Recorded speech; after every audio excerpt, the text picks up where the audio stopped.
असलाकुम। अज मैं अपने भैन भरावां वास्ते बच्चियां वास्ते रंग गोरा करने वाली बहुत ही ज़बरदस्त बड़ा ही ज़बरदस्त मैं टोटका लैके आई हूँ तो जो 2 मिनट के उन्होंने रंग गोरा कर देगा।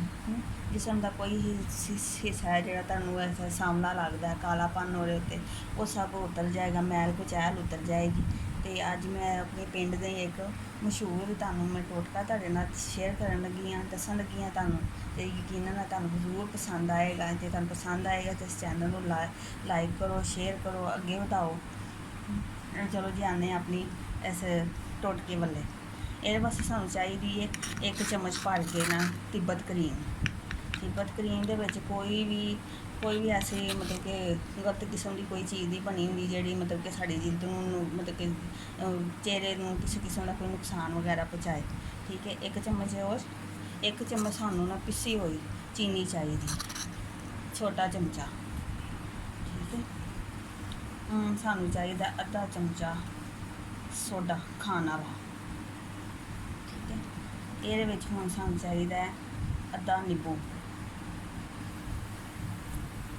ठीक है, हम सानू चाहिए खीरा। खीरे में ऐसा कट के इमेज करके ऐसा कर। ठीक है, जल्दी जल्दी सानू बहुत जल्दी तुहानू गोरा करेगा। धुप के नाल अजकल इंजी जिल्द का रंग खराब हो जाता है, निशान पै जाते हैं। ठीक है, पहला सानू चाहिए एक बर्फ का पीस, छोटा जहा बर्फ का पीस ले लो। ठीक है, हम तुम पहला अपने इन चीज़ों पर पीस लैके अपना मूँह उत्ते पहला मतलब कि मैं हम तुहानू दस नहीं ना सकती क्योंकि मेरे को कोई कैमरा हो कोई होया नहीं माड़े जे बंदे तो मैं तुहानू अपने हत्थ से दसनी। ए देखो, यह जो हत्थ की जो थोड़ी थोड़ी ना लाल हो जाएगी ना तो असीं इहनूं छड्ड देना।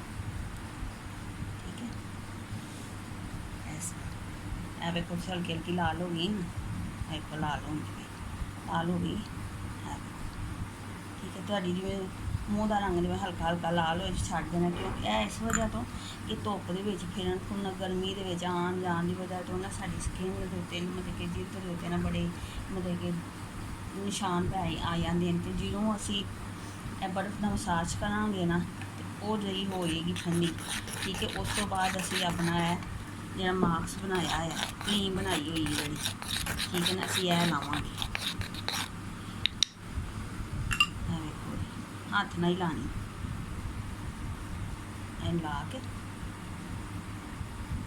मैं कोई चीज़ नहीं लाई अपने हथा रहना। तो यही जो साडा नींबू है भावें ये नहीं तुसीं ले जे छिलका प्याज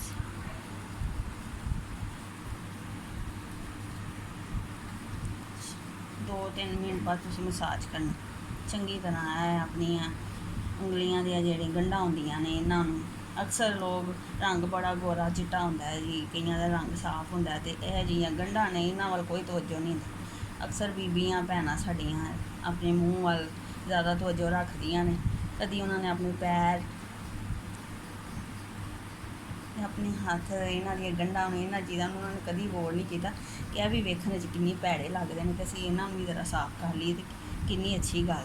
लो जी, अच्छी तरह मसाज किया लो। ना तुहानू किसी पार्लर च जाने की जरूरत है, ना कोई फेशियल कराने की जरूरत है, एवें महंगे महंगे पैसे लाने की बहुते जान दी। उन्होंने तो काम फड़े पैसे लैने ने तो कोई रिजल्ट वगैरह कोई नहीं।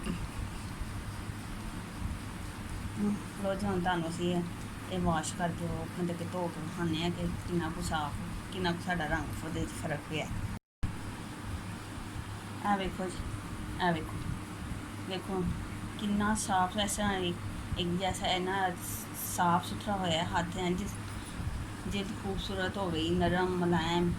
ठीक है, देखो इन्ना साफ सुथरा है, नाड़ा नजर आना पईयां। ठीक है, तो फर्क वेख लो ऐसा हत्थ का तो ऐसा हत्थ का वेख लो। ए वेखो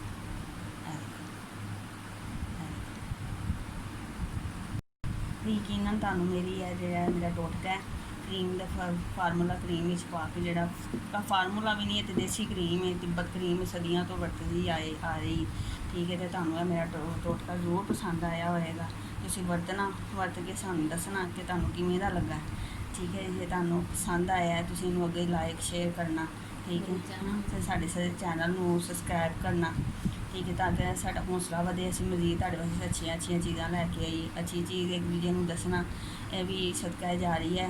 ਠੀਕ ਹੈ, ਤੇ ਅੱਲਾ ਵੀ ਰਾਜ਼ੀ ਹੁੰਦਾ ਹੈ, ਔਰ ਅੱਲਾ ਪਾਕ ਦਾ ਸਾਡੇ ਪਿਆਰੇ ਨਬੀ ਵੀ ਖੁਸ਼ ਹੁੰਦੇ ਨੇ ਕਿ ਭਾਈ ਇੱਕ ਦੂਸਰੇ ਨਾਲ ਅੱਛੀ ਚੀਜ਼ ਸ਼ੇਅਰ ਕਰੋ, ਦੱਸੋ, ਸਦਕਾ ਜਾ ਰਹੀ ਹੈ। ਠੀਕ ਹੈ, ਤਾਂ ਕਿ ਕਿਸੇ ਹੋਰ ਨੂੰ ਵੀ ਕੋਈ ਜ਼ਰੂਰਤ ਹੈ ਤਾਂ ਉਹਦੇ ਤੱਕ ਪਹੁੰਚੇ। ਅਤੇ ਯਕੀਨਨ ਇਹ ਚੀਜ਼ ਕੋਈ ਵੀ ਖਰਚਾ ਨਹੀਂ ਲੱਗਾ, ਘਰ ਦੀਆਂ ਚੀਜ਼ਾਂ ਨੇ, ਅਤੇ ਇਹ ਕਰੀਮ ਹੀ ਆਮ ਜੀ ਹਰ ਘਰ ਦੇ ਵਿੱਚ ਮੌਜੂਦ। ਅਤੇ ਤੁਸੀਂ ਹੁਣ ਇਹ ਬਿਲਕੁਲ ਹੁਣੇ ਬਣਾਓ, ਝਟਪਟ ਬਣਾਓ ਅਤੇ ਝਟਪਟ ਗੋਰੇ ਚਿੱਟੇ ਹੋ ਜਾਓ। ਕਿਸੇ ਸ਼ਾਦੀ 'ਤੇ ਜਾਣਾ ਜੇ ਤਾਂ ਵੀ ਲਾ ਲਓ, ਕਿਸੇ ਉਂਝ ਵੀ ਘਰ ਦੇ ਵਿੱਚ ਸਾਫ਼ ਸੁਥਰਾ ਬੰਦਾ ਸਫਾਈ ਨੇ ਸਫਾਵਾਂ ਨੇ ਤੁਹਾਡੇ ਜਿਵੇਂ ਫਿਸ਼ਲ ਹੋਇਆ ਆ। ਠੀਕ ਹੈ, ਅਤੇ ਤੁਸੀਂ ਜ਼ਰੂਰ ਇਸਤੇਮਾਲ ਕਰਨਾ ਅਤੇ ਸਾਨੂੰ ਦੱਸਣਾ ਤੁਹਾਨੂੰ ਕਿਵੇਂ ਦਾ ਲੱਗਾ। ਅਤੇ ਮਿਲਦੇ ਹਾਂ ਇੱਕ ਹੋਰ ਜੀ ਅੱਛੇ ਜਿਹੇ ਟੋਟਕੇ ਨਾਲ ਜਾਂ ਕਿਸੇ ਵੀ ਹੋਰ ਚੀਜ਼ ਦੇ ਨਾਲ ਜੋ ਅੱਛੀ ਜੀ ਵੀਡੀਓ ਤੁਹਾਡੇ ਵਾਸਤੇ ਲੈ ਕੇ ਆਉਂ, ਜਿਹੜੀ ਤੁਹਾਡੇ ਵਾਸਤੇ ਘਰ ਆਮਦ ਹੋਵੇ।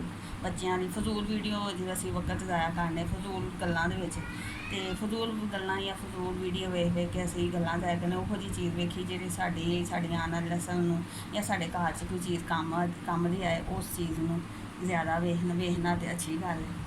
ਅਤੇ ਅੱਲਾ ਹਾਫਿਜ਼।